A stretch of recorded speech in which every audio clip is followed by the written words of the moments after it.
La entrevista, el género absoluto, la jerarquía resplandeciente.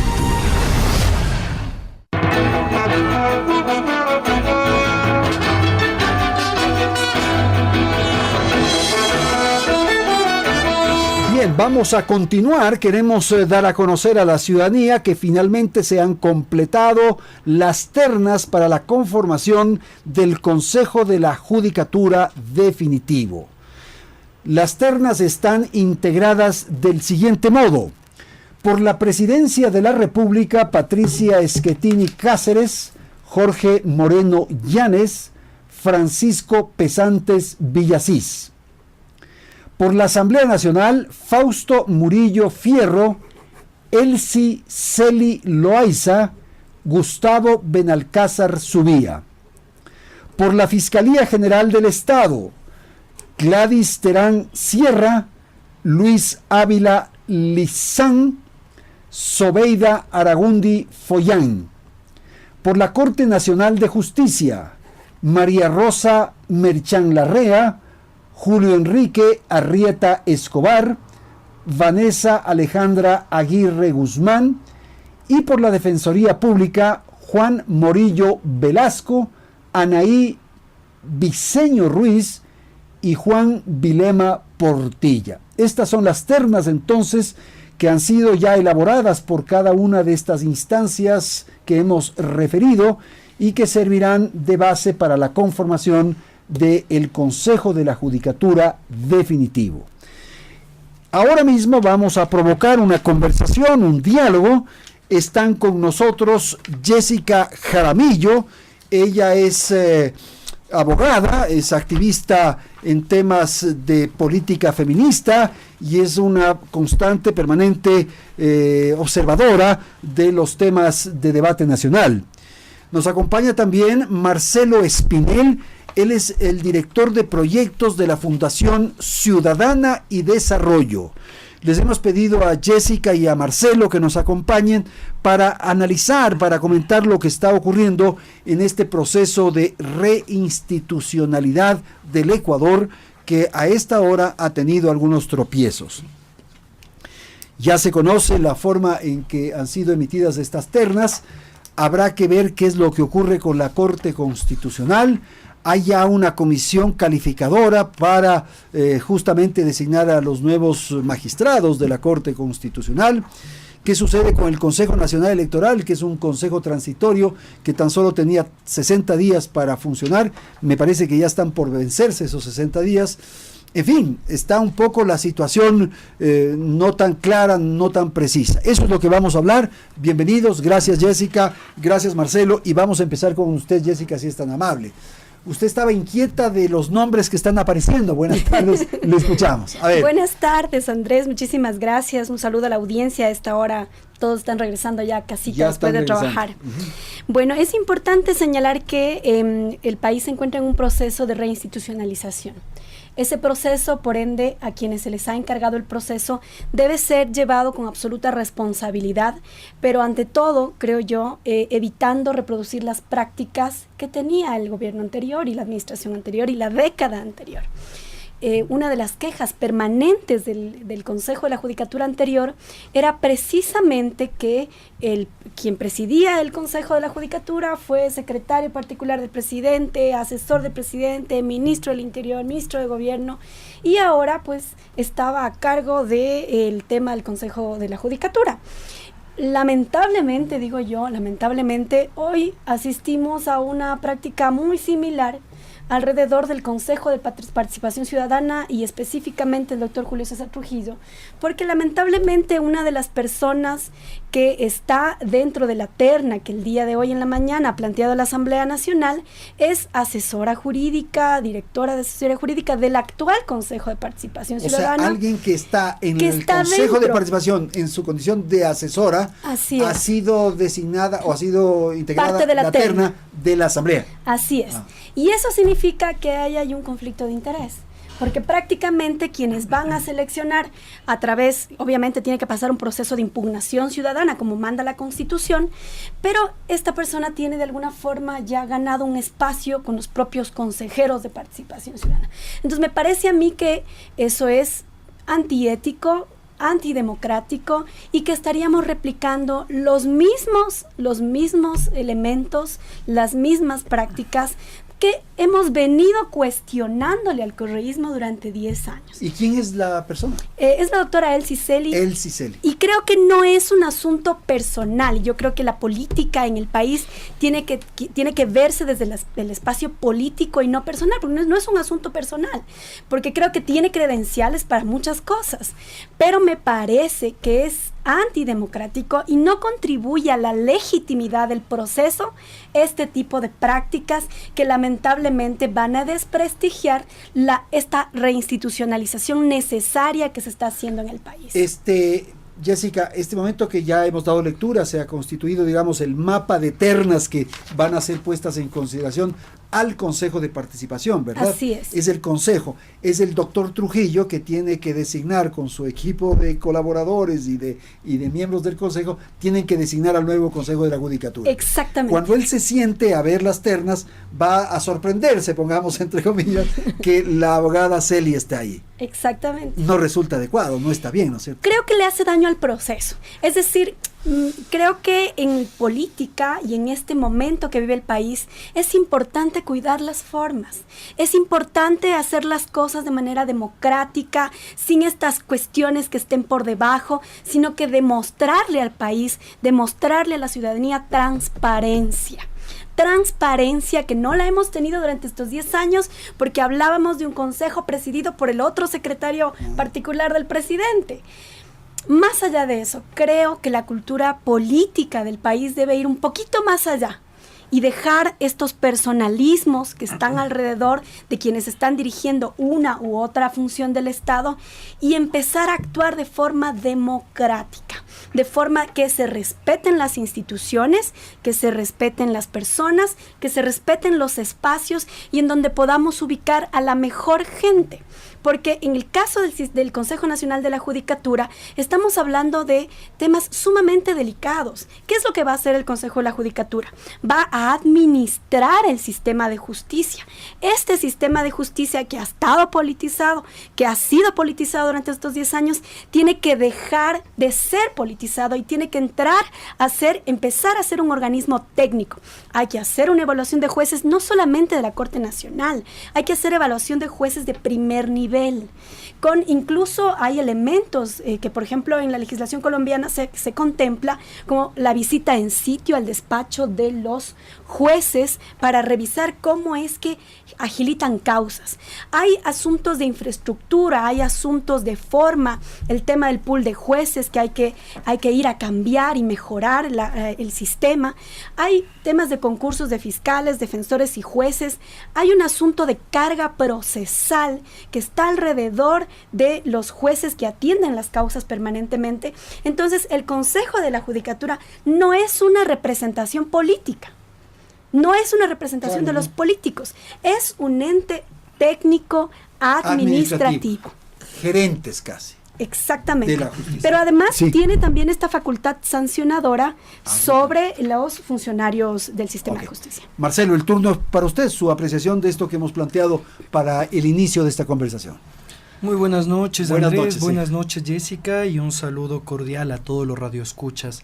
Pues sí, coincidiendo bastante con Jessica en el sentido de que atravesamos un proceso de reinstitucionalización y tal vez uno de los aspectos más importantes dentro de este proceso es la integración del Consejo de la Judicatura. Ningún derecho puede ser garantizado si no tenemos jueces independientes. Y lastimosamente durante la década pasada nos hicieron entender o nos quisieron confundir a los ecuatorianos diciendo, miren las lindas instalaciones que ahora tiene la justicia. Los ciudadanos ahora tienen más jueces, tienen más bonitos edificios y nos olvidamos de la independencia de los jueces.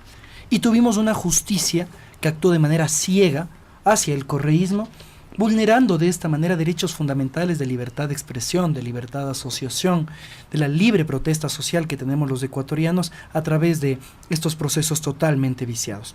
Ahora, ¿la preocupación cuál es? Antes, nosotros decíamos que la justicia estaba en las manos de los amigos de Correa. Cuidado. Y ahora este proceso ve como resultado que la justicia caiga en manos de los amigos de los integrantes del Consejo Transitorio. Llama mucho la atención no solo el perfil propuesto por la Asamblea Nacional que mencionaba Jessica, sino también, y creo que los ciudadanos debemos conocer, que ha generado muchísima opinión dentro de redes sociales y la ciudadanía en general a través de distintos espacios al respecto de los miembros de la terna enviada por el fiscal general del Estado. ¿Qué pasa con esa terna? Por ejemplo, la está encabezando Gladys Terán. Recordará usted que ella fue la jueza que emitió la sentencia condenatoria en contra de Clever Jiménez y Fernando Villavicencio.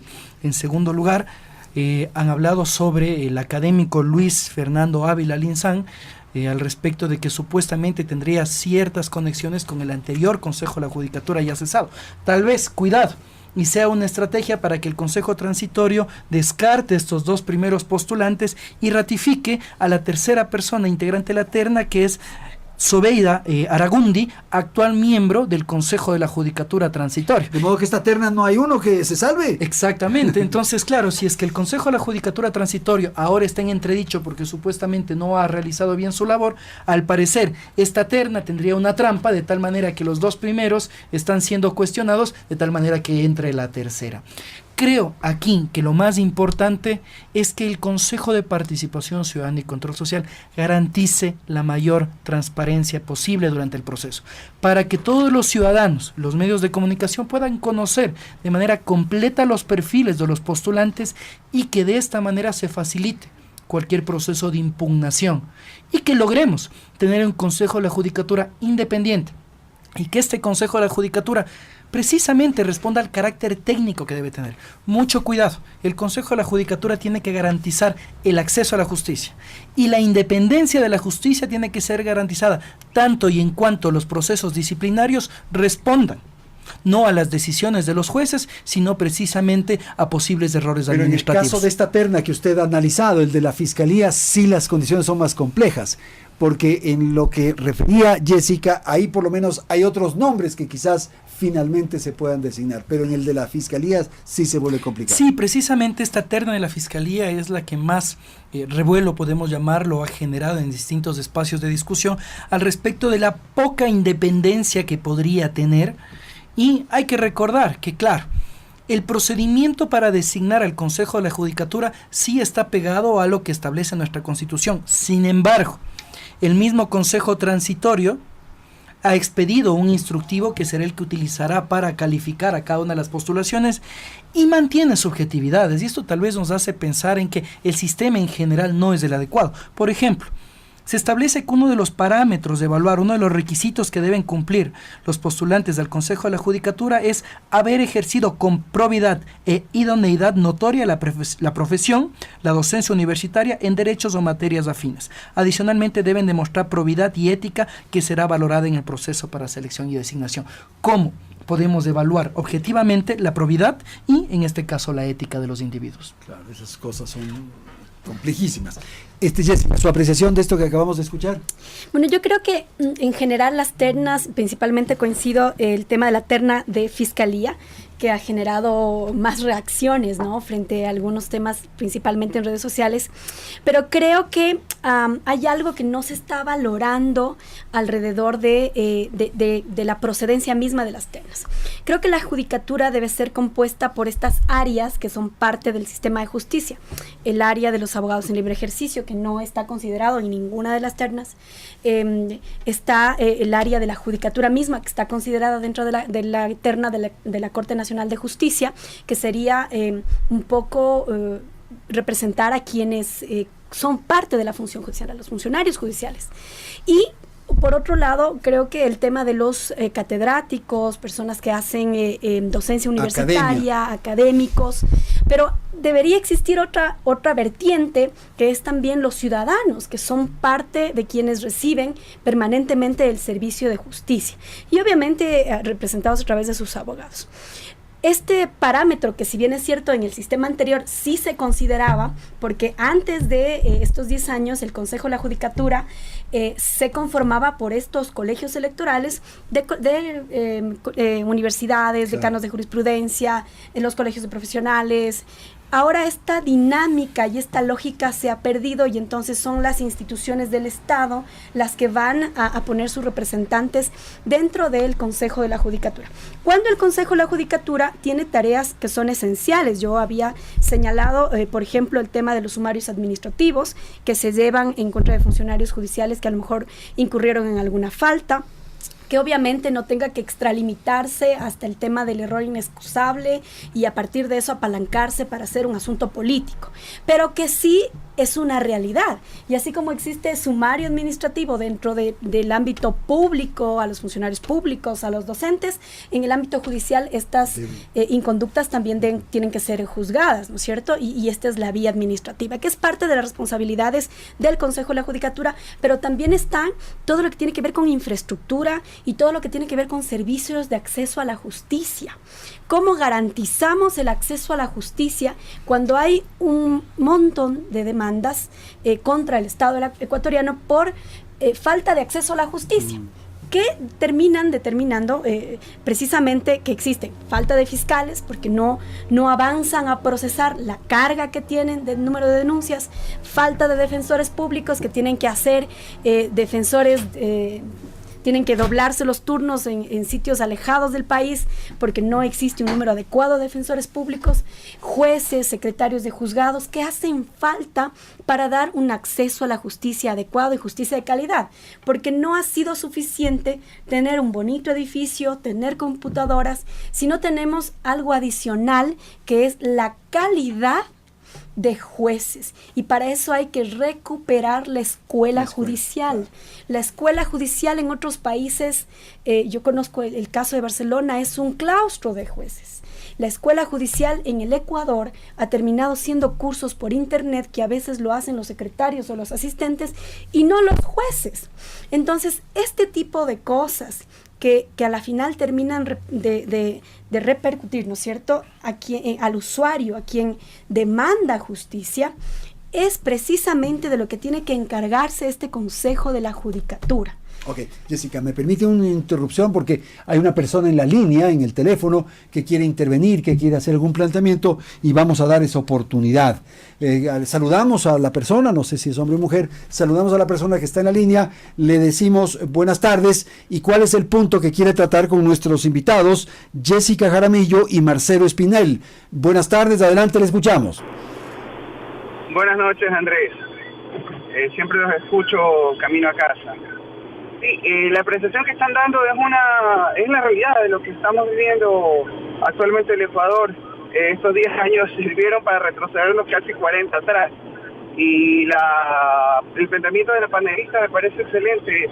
Hay que buscar un Consejo de la Judicatura que sea una especie de veeduría, no de sentencias, sino de veeduría de administración de justicia, de acceso a justicia y sobre todo que forme a la función judicial.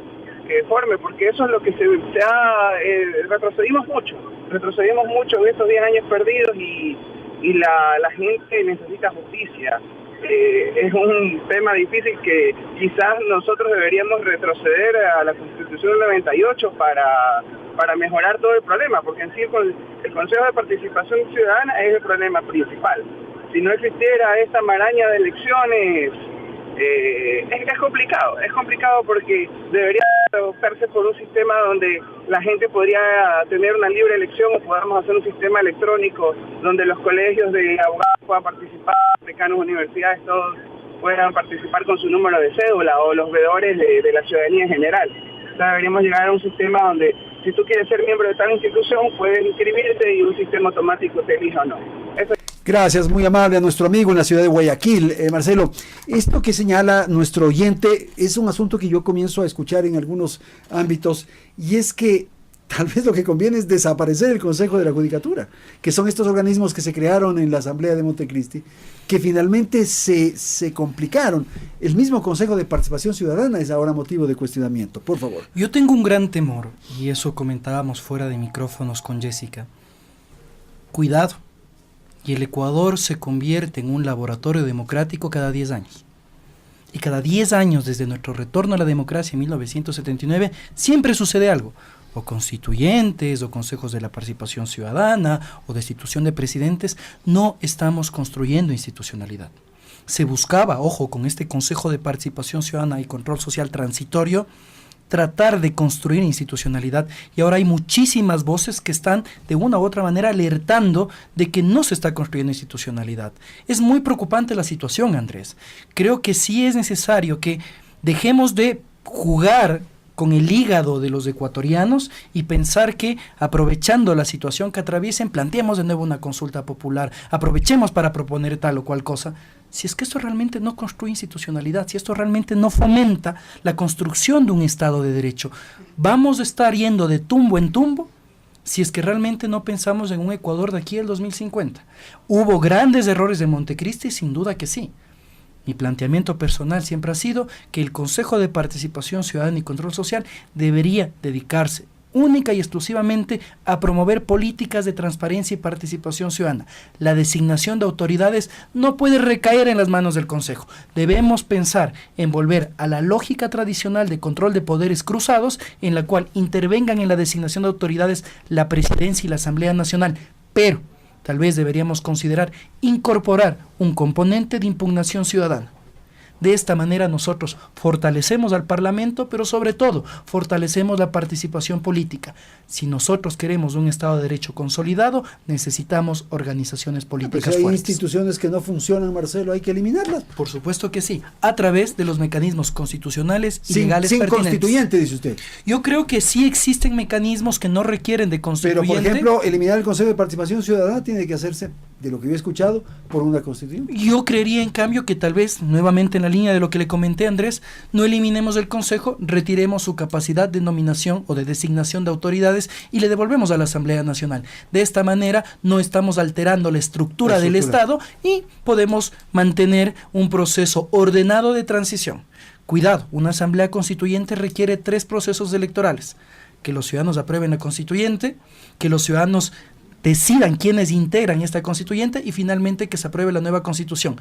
Le quedan 2 años de este gobierno. No alcanza. No alcanza y es mucho desgaste político. Ok, tenemos una llamada más, Jessica. Hay una persona en la línea que está interesada en participar, en hacer algún comentario. Vamos a dar paso entonces a nuestro amigo oyente o a nuestra amiga oyente. Buenas tardes. Buenas tardes, Andrés. Soy el doctor Edgar Caicedo.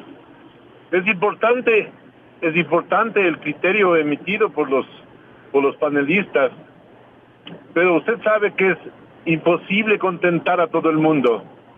Lo que sería importante es destacar el hecho de que las ternas estén constituidas a más de personas probas, conocedoras, académicos, profesores de universidad, que esté lejos del pulpo correísta, de la peste que ha sido la justicia en nuestro país.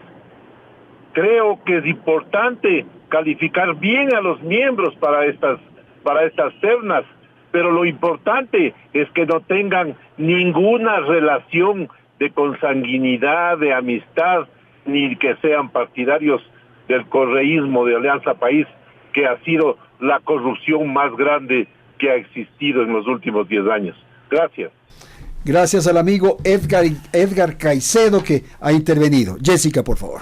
Bueno, yo creo que este proceso del Consejo, de la selección de nuevos vocales del Consejo de la Judicatura, tiene que ser un proceso riguroso y que obviamente esta posibilidad del mecanismo de impugnación ciudadana y de oposición a determinados nombres debe hacerse de manera asimismo pública, abierta, transparente, para que haya la posibilidad de objetar determinados nombres si es que hubiere alguna cuestión principalmente de asuntos de interés, ¿no?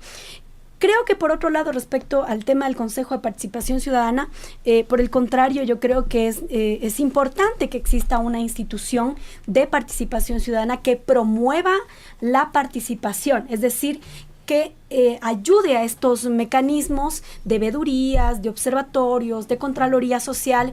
Yo mismo he defendido permanentemente el tema del presupuesto participativo, que es una de las formas en cómo, principalmente en gobiernos locales, los ciudadanos utilizan una parte de ese presupuesto público que por lo general está organizado y orientado por los funcionarios públicos para que puedan tener ellos mismos la posibilidad de hacer obras más pequeñas en sus barrios. Para mí el tema de la participación ciudadana es fundamental, es decir, no creo que habría que eliminarlo de la Constitución, y por ende la salida a los mecanismos de designación o a esta facultad de nominación es mucho más fácil y no requeriría llevar a una asamblea constituyente que creo que no contribuye al país en estos momentos. Pero que sobre todo creo que el Consejo de Participación Ciudadana tiene la responsabilidad de, en los nombramientos, porque hasta ahora, digámoslo así, habíamos hablado de la evaluación, de la salida de ciertos funcionarios, que sabemos que tenían una cuestión política ahí muy arraigada al correísmo, pero que en este momento que empiezan las designaciones, tiene que haber una responsabilidad mucho mayor para poner gente absolutamente proba, absolutamente decente, con cartas credenciales que le permitan y le faculten ejercer la función pública, porque la función pública no es un asunto accidental, y creo que es un tema también de cultura de estos 10 años, que cualquiera, en cualquier condición, podía acceder a la función pública o a ser titular de una institución pública, cuando creo que lo que se necesita es formación, experiencia y saber administrar lo público, porque eso es tener un conocimiento sobre presupuesto público, sobre cómo funciona el Estado. Y valores éticos. Y valores éticos que son fundamentales. Pero el tema de cómo funciona el Estado es esencial, Andrés, porque hasta eso yo podría fallar en eso y decir, me tengo buenos asesores y tal, pero la ética es fundamental. Pero hay que saber al menos la norma básica. Eso sí. Saber hasta dónde puedo llegar para que no haya esa atribución de funciones inadecuada que hemos visto también en la función pública. Entonces, en general, creo que esta es una etapa muy importante para el país, y por esa misma razón creo que tiene que hacerse con responsabilidad esas designaciones. Con enorme cuidado, ¿no es cierto? Así es. Para que no haya la posibilidad en el futuro más bien de cuestionar, Y le voy a decir algo, creo que para alguna gente, a lo mejor la posición que hemos tenido no va a ser una posición agradable, porque me van a decir, ¿por qué están diciendo esto? Bueno, creo que es responsabilidad, al menos personal, decir y advertir y anunciar que para que las cosas salgan bien hay que hacerlas bien. Sin duda. ¿Hay una llamada más? Vamos a dar paso entonces a quien está en la línea para no hacerle esperar. Por favor, la persona que está en el teléfono, le saludamos, nos dice su nombre y cuál es el punto que quiere tratar con nuestros invitados. Adelante. Buenas noches, mi nombre es Carlos Vegas del Llavo de Ambato. Mire, yo creo que necesita el Estado en este momento una reestructuración total de las funciones del ejército, de la policía, y una reestructuración de la asamblea y todo. No puede ser que los partidos políticos nos vengamos siempre echando la culpa. Yo nací en el año 78, sin embargo me hablan de Rodríguez Lara y de todos, y todos los gobiernos que vienen le echan la culpa al gobierno anterior. Mientras tanto el pueblo sufre las consecuencias, pero no hay una responsabilidad. Hay países que sufrieron de la Segunda Guerra Mundial, la Primera Guerra Mundial, y hoy día están tan desarrollados, y nosotros siendo un país petrolero y tan rico, estamos en como estamos. Entonces necesitamos hacer un análisis de todos los frentes, de todas las organizaciones sociales, para que se vaya reestructurando el Estado totalmente. Esa sería mi opinión, desde el mismo transporte. Yo soy transportista, pero las leyes y las acciones son de los años 60, y ya las metrópolis y la mente de los ecuatorianos es diferente. Gracias a Carlos Vegas desde Ambato. Podemos llegar un poco a este estado de ánimo de nuestro amigo, ¿no? Esta idea de que se vayan todos. Ese podría ser también un asunto que comience ya a gestarse desde la ciudadanía. Por supuesto que sí, va dentro de esta línea que a mí francamente me preocupa muchísimo. Ojo, no digo que no la justifico, pero sí me preocupa muchísimo que cada 10 años atravesamos estos procesos de malestar generalizado. Y precisamente estos procesos de malestar generalizado nos ha llevado a la situación que actualmente vivimos. Andrés, yo no descarto que de aquí en 10 años tengamos o otra asamblea constituyente o tal vez otro consejo de participación ciudadana transitorio, porque las cosas se están construyendo de tal manera que lleguemos a eso. Para tratar de evitarlo, yo quisiera retomar lo que dijo el radioescucha anterior. Decía, debemos deshacernos de cualquier autoridad que esté ligada al correísmo. Yo creo que todas las entidades de control y todas las entidades técnicas deben estar totalmente desapegadas de cualquier organización política, cualquiera que sea. Claro. Porque si no pasamos de las manos del correísmo a las manos de socialcristianismo. Después pasaremos de las manos de socialcristianismo a las manos de cualquier otro partido político. Y el objetivo es que estas entidades de control estén integradas por gente técnica, proba y sin nexos con partidos políticos. Todos podemos tener nuestra línea ideológica. Todos tenemos nuestra idiosincrasia, pero la militancia en partidos políticos tiene que estar totalmente separada de ciertas entidades de control, de ciertos cargos que uno puede ocupar. Por eso la importancia de que este proceso, que le restan 5 meses al Consejo Transitorio, dé como resultado que quienes integren las entidades de control no sean personas que son claramente cercanas a cierto partido político, sino que se caractericen por ser las personas más probas, las personas más independientes y que ejerzan sus funciones de manera técnica. ¿Cuál es la apreciación que usted tiene, Marcelo, respecto al tema de la Corte Constitucional y esta estructura de... Entiendo que es de calificación, de registro, en fin, que se ha constituido ya? Bueno, nuevamente creo que fue un acierto por parte del Consejo de Participación Ciudadana Transitorio mantener el origen constitucional de la nueva Corte Constitucional. Es decir, se mantuvo el mismo proceso en el cual distintas funciones del Estado envían sus delegados para el comité de evaluación, para la comisión de evaluación de los integrantes de la Corte Constitucional. Y aparecen nombres que positivamente llaman la atención. Aparecen abogados que integrarán precisamente estos espacios, como el constitucionalista Rafael Ollarte, como el penalista Ramiro García Falconi, que son abogados claramente reconocidos, ¿verdad?, que van a calificar quienes podrían integrar la Corte Constitucional. Recordemos que es la corte más importante del país, aquella corte que será la que permitirá en última instancia garantizar derechos ciudadanos, así como también pues decidir en última instancia actos que puedan de una u otra manera poner en duda el accionar de determinada institución pública o del gobierno.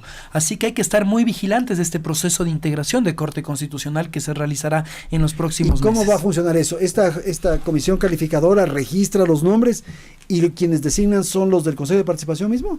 No, en este caso la labor que tiene que hacer la comisión calificadora es precisamente receptar las postulaciones y ver que ellos se ajusten a los requisitos establecidos por el Consejo de Participación Ciudadana y Control Social. Y ahí tal vez viene el problema, porque se estableció un cambio en el instructivo de designación de los miembros de la Corte Constitucional, en la que se establece, por ejemplo, que quien desee integrar la Corte Constitucional no de manera obligatoria debe tener maestrías relacionadas a Derecho Constitucional, ni PhD relacionados a Derecho Constitucional, sino que cualquier otra materia tiene la misma valoración. De esa misma categoría. Exactamente, entonces tal vez estos parámetros relativamente subjetivos pueden dar resultado a que quienes integren la Corte no sean tal vez los más preparados. De todas maneras, creo que quienes integran la comisión calificadora, o por lo menos algunos nombres, son positivos y hay que poner muchísima atención al proceso. ¿Quién designa? ¿Quién les nombra? El Consejo de Participación y Control Social es el que interviene dentro del proceso. Ojo, ellos no intervienen de manera definitiva, sino los miembros de cada uno de las distintas funciones del Estado. Recordemos que precisamente por eso se ponía en duda si es que el Consejo de Participación Ciudadana y Control Social podía destituir o no anticipadamente a los miembros de la Corte Constitucional. Recordará usted, Andrés. Sí. En este caso, el Consejo de Participación Ciudadana y Control Social, a diferencia de este Consejo de la Judicatura, no tiene la última palabra, sino precisamente los representantes de cada una de las funciones del Estado. ¿Y el Consejo designa también ternas? No, el Consejo no designa. Entonces, él es el que establece los instructivos para que consideren los miembros de las comisiones. Los miembros de las comisiones. Ya, ok. Y Jessica, un segundito porque tenemos una llamada para que luego usted intervenga. Por favor, quien está en el teléfono, esta es la última llamada. Estamos ya por cerrar el programa. ¿De dónde nos llama? ¿Cuál es su nombre? Buenas tardes. Buenas noches, señor Carrión. Llamo de aquí de Quito. Mi nombre es Luis Vega. Preocupado acabo de escuchar la señora Gladys Terán. ¿Quién le ha sancionado en esas maneras que sancionó al señor Jiménez, señor Figueroa y el otro, el señor Fernando Villavicencio, creo que estés integrando una corte de esta naturaleza es una vergüenza, sinceramente. La señora, por decencia, y ella supo lo que hizo, recibiendo órdenes, y una magistrada de esa naturaleza, no poder poner las cosas como se debe, no, pero recibiendo órdenes, ella debía irse con el señor, por la misma que tiene calidad moral, señor Andrés Carrión. Eso más quería. Muchas gracias a los... Gracias a usted también, amigo Luis Vega. Vamos a terminar. Jessica, no sé qué apreciación quiere hacer respecto a lo que hemos tratado, por favor. Yo creo que hay que apostarle al país, a generar en el país instituciones democráticas. No es fácil, no se reinstitucionaliza el país de la noche a la mañana, pero creo que estas voces críticas y gente que pueda hacer una tarea adecuada, sin personalismo alguno, sino más bien en esta necesidad de pensar en el país, debería ser considerada precisamente para hacer esta tarea de la reinstitucionalización. Esto me lleva a interrumpirle un ratito, Jessica, porque lo que acaba de decir el amigo es o sea, estas personas que han sido planteadas o señaladas como integrantes de la terna no deberían tener ni un solo cuestionamiento, ni una tacha, digamos así. Entonces, si es que hay estas observaciones, habría sido mejor que esté otra persona, ¿no le parece? Ese es el deber ser, Eso. Pero el responsable es quien emite la terna. El responsable es el que firma la terna. Por cierto. Es decir, en este caso estamos hablando de la terna de la Fiscalía General, del fiscal Pablo Pérez. Creo que a él habría que plantearle y preguntarle cuáles son las razones que tuvo para poner a tales personas dentro de la terna. Ahora, sin embargo, por acotar lo que menciona Jessica, hay que recordar que la comisión técnica que evaluará las ternas podría sugerir al pleno del transitorio que rechace las ternas. Se puede declarar desierta, digamos, una especie más que de desierta, rechazar. Más o menos como sucedió con el superintendente de control del poder del mercado, que rechazaban las ternas y de esa manera lo obligan al fiscal general de la nación a mandar una nueva terna. Y tal vez hay que estar pendientes de esto y presionar porque suceda esto, ¿no? De ser el caso. Es interesante. Pero ahora la terna está compuesta también por otros nombres. Entonces esos otros nombres pueden también ser modificados. Pero en el caso de la Fiscalía para Marcelo, los tres no dan. Entonces, bueno, el segundo es actualmente el asesor jurídico del Consejo Nacional de la Judicatura. Lo cual también le genera una algún conflicto de interés, exactamente. Hay un hay dos que están cercanos al Consejo. Exactamente. La abogada que usted señaló y este señor. Entonces, realmente, tres, digamos, porque la otra es la vocal actual transitoria, que también ahí habría una especie de conflicto de interés. Entonces, lo lógico... Eso habría que haber cuidado, me parece a mí. Yo lo había advertido, incluso había colocado algunos mensajes, indicando que lo lógico hubiera sido que en estos transitorios no haya posibilidad de que los transitorios vayan a ser parte del definitivo, porque en el CNE nos pasa exactamente lo mismo. Tienes dos actuales vocales del Consejo Nacional Electoral que estarían otra vez postulando para quedarse en el Consejo Nacional Electoral.